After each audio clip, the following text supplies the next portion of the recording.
તો મહંત નરેન્દ્ર બાપુના આક્ષેપ બાદ વિવાદ વકર્યો છે। નરેન્દ્ર બાપુએ મહંત વિજય બાપુ અને ગીતાબેન પર આક્ષેપો કર્યા છે।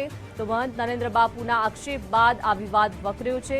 મહત્વનું છે કે નરેન્દ્ર બાપુએ જાહેર કરેલો વિડીયો 2 વર્ષ જૂનો છે।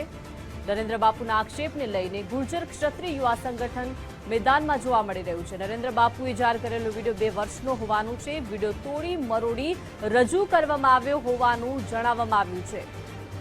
તો સત્તાધાર ધામને બદનામ કરવામાં આવી રહ્યું છે તેવા આક્ષેપો જે છે તે કરવામાં આવ્યા છે।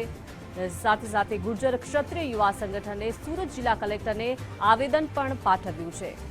તો પોલીસમાં ફરિયાદ ન લેતા હોવાના પોતે ષડયંત્રકારો સ્વીકારે છે કે અમે આની પાછળ છીએ। 6 મહિનાથી તમે પિક્ચર ઉતારો છો, તમારી પાસે પુરાવા હોય તો જાહેર કરો, નહીતર તમારે આ ષડયંત્રો બંધ કરો, સત્તાધારને બદનામ કરવાના બંધ કરો। કાલે જે વિડીયો વાયરલ થયો છે ઓલરેડી 2 વર્ષથી આ સોશિયલ મીડિયામાં છે। એન કેન પ્રકારે મીડિયાને તોડી મરોડી અને આ વિડીયો દેવામાં આવ્યો છે।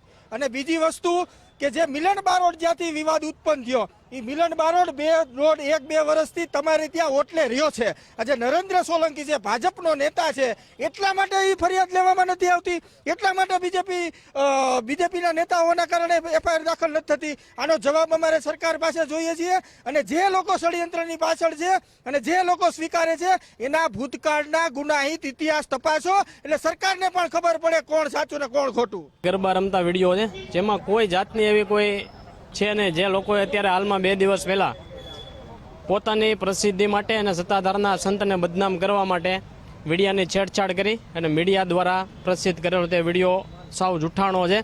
અને મીડિયાના માધ્યમથી સરકારને મારે એટલું જ કહેવાનું છે કે આવા અપરાધીઓને ખુલ્લા રાખી અને સત્તાધાર જેવા ધર્મસ્થાનોને ટાર્ગેટ કરી વારંવાર બદનામ કરી રહ્યા છે, ત્યારે આવા લોકો ઉપર કડક કાર્યવાહી કરવામાં આવે, અથવા તો જો કડકમાં કડક કાર્યવાહી નહીં કરવામાં આવે તો અમે ભવિષ્યના દિવસોમાં આંદોલનકારી બનવા પણ તૈયાર છીએ।